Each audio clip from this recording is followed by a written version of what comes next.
Hello guys, good morning. Time check, it's morning. So, dinadala na si Von sa operating dahil may gagawin sa kanya ngayon. So, antayin na lang natin guys mamaya. And pagkatapos namin siyang dinala sa operating room, dinala naman ako dito sa waiting area, which is dito ko aantayin kung tatawagin na ako kapag idadala na sa recovery room si Von. So, ito yung family room na pwede kang magstay. Kompleto dyan guys. Meron ding coffee na pwede kang magtimpla ng kape. Pwede ka rin kumain at the same time. Pwede kang mag-relax habang inaantay. Mapansin nyo guys, nanginginig yung kamay ko, nanlalamig. Dahil this is our first time na magkaroon ng isang anak na ooperahan at hindi ko rin alam kung ano yung mararamdaman ko. So, kabadong kabado ako this time guys kasi hindi ko rin alam kung anong mangyayari. Pero I hope guys na magiging successful yung operation ni Von. So, bali, antay na lang natin na matapos yung operation and antay na lang din natin na tawagin tayo ng nurse para makita si Von. So, ang gagawin natin ngayon is umupo at mag-pray. Mag-pray tayo na maging successful. And guys, I think kailangan ko muna maglakad-lakad para mawalan ka ba ko. And guys, ito ang Women's Hospital ng Christchurch. So, ito. Yun yung magiging children's recovery room mamaya. Diyan siya ilalagay.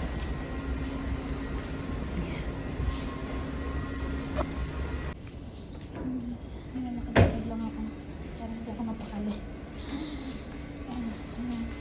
Ikot-ikot lang, lakad-lakad lang. Hindi ko alam kung ano nangyayari na ito.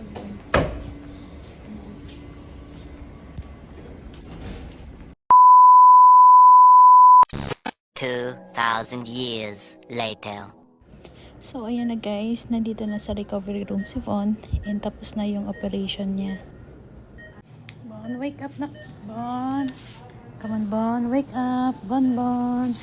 Mama's here, Bon. Bon, wake up na. Come on. Bon. Come on, wake up. Mama's here, baby. Come on. You will eat ice block or ice cream. Come on, nak. Wake up. 2,000 years later. At yan na guys, pagkatapos namin gisingin si Bon, nilipat na siya sa kanyang kwarto at nagpapahinga ulit siya. Nakakain na rin kami ng aming dinner. At pagkatapos nun, pagkagising niya, may biglang dumating na bisita. At yan ang kanyang papa. Seeing eyes of mine, what do you feel beside? I don't know where we're gonna fly like you did sometimes. Seeing eyes of mine, love, I wanna be strong. We're doing wrong, but I'll try. And guys, tara naman po at itutur ko kayo sa kitchen at laundry area. And ito naman yung ating family room, which is nandito yung ating kitchen and then ang dining area. Ayan guys, so makikita nyo, kompleto na rin siya dito guys. Ayan, may table and chair. And makikita nyo rin dyan, meron tayong ayan, computer. And ito yung sofa na inupuan ko yung isa. And at the same time, ituturo ko yon ang ating mga pang breakfast, which is andyan yung coffee, Milo, sugar, may hot water, pwede ka rin magluto, and meron ding fridge na pwede mong i-store yung mga food mo. Ayan din, papakita ko yung laundry area. Actually, kaya ako nandito dahil inaantay ko yung nilalabhan ko sa may laundry area. So, umupo muna ako dito sa may dining area. So, ayan guys. So, dito sa hospital, libre na rin yung maglaba. And meron din ditong, what do you call this, yung mga food na available. Pero at the same time, kailangan mo rin mag-provide ng ibang food na gusto mo na wala dito. So, ayan guys. Meron din dyan mga fruits, cookies. Actually, pwede mo rin namang kunin kung gusto mo. And dyan sa fridge, nilalagay namin yung mga dyan namin nilalagay mga food na binibili namin. And ayan guys, punta tayo ng malapitan. Ayan guys, ito yung ating mga cup. Ayan. So, kung gusto mong magtimpla ng kape, Milo, ayan, andyan yung ating mga utensils na pwede nating gamitin. Ito yung ating lid ng cup. So, andyan may bread din dyan, guys. Ayan, and at the same time, ito yung mga coffee, Milo, sugar. Tea, meron ding tea. Ito yung cookies. Ayan, mga cookies na pwede nating kainin. And fruits. Ayan, guys. Cookies din yan. Mga chips, ganon. Ito naman yung laman ng loob ng ref. Ayan, yan yung mga pagkain na mga patient. Ayan yung yogurt. And sometimes, nilalagyan nila yan ng mga drinks na pwedeng inumin. Ayan guys. Yung mga fruits dyan din. And sa baba, meron ditong ice blocks and ice cream na pwedeng kainin ng mga bata. Ayan guys, ito yung lutuan. Stove. And meron tayong oven, microwave, air fryer, coffee maker, and yung bread toast. Ayan guys, so available na rin itong mga to na pwede nang gamitin ng mga parents na nag-i-stay dito sa hospital. Ito naman yung pang breakfast like cereal, yung mga pinapahid sa bread like butter, jam, ganon. Ayan guys, so pakita ko. Meron din dito sa pantry area na which is yung mga nakadilata na ready to cook, noodles, ganyan.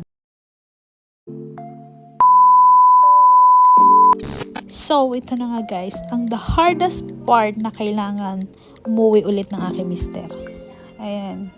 Actually dyan, nahihirapan din akong tingnan silang dalawa kasi halos ayaw talagang umalis ni Von sa pagkakayakap sa kanyang papa.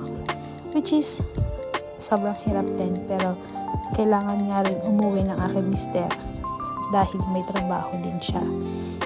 So, eto na yung siguro pinaka mahirap na every time na namamasyal si mister dito and kapag babalik na siya sa Wellington, eto na yung pinipigilan ko na lang din yung lumuha, of course. So, ayan guys, makikita niya talagang ayaw umalis, ayaw tanggalin ni Von yung pagkakayakap niya sa kanyang papa. Dahil nasanay na rin si Von na ayan, na gusto niya laging nakikita rin. Kumbaga, mas lalo siya nagiging strong sa bawat pagsubok na hinaharap niya na pag laging nandyan yung kanyang papa. So, ayan guys. Nakakalungkot lang pero kailangan. Dahil hindi naman ang tawag na to, weekly naman na babalik si mister dito para pasyalan niya si Von. Ayan. Hindi rin nag-i-escape ng weekend para makapunta dito si mister. Dahil ayaw din niya na may weekend siyang mamiss na hindi makita ang kanyang anak. Ganyan niya kamahal si Von. Kaya lahat gagawin niya. Makita niya lang si Von after ng kanyang work. After nang wala siyang work in the weekend. So, ginagawa niya ng paraan para makapunta dito at para makita niya si Von. So, ayan guys. nahiwalay na rin sa pagkakayakap si Von. So, papaalam na rin si ang kanyang papa para siya'y bumalik ng Wellington para makapagtrabaho. So, ayan guys, paalis na ng kwarto si Mister and papunta na siya ng airport.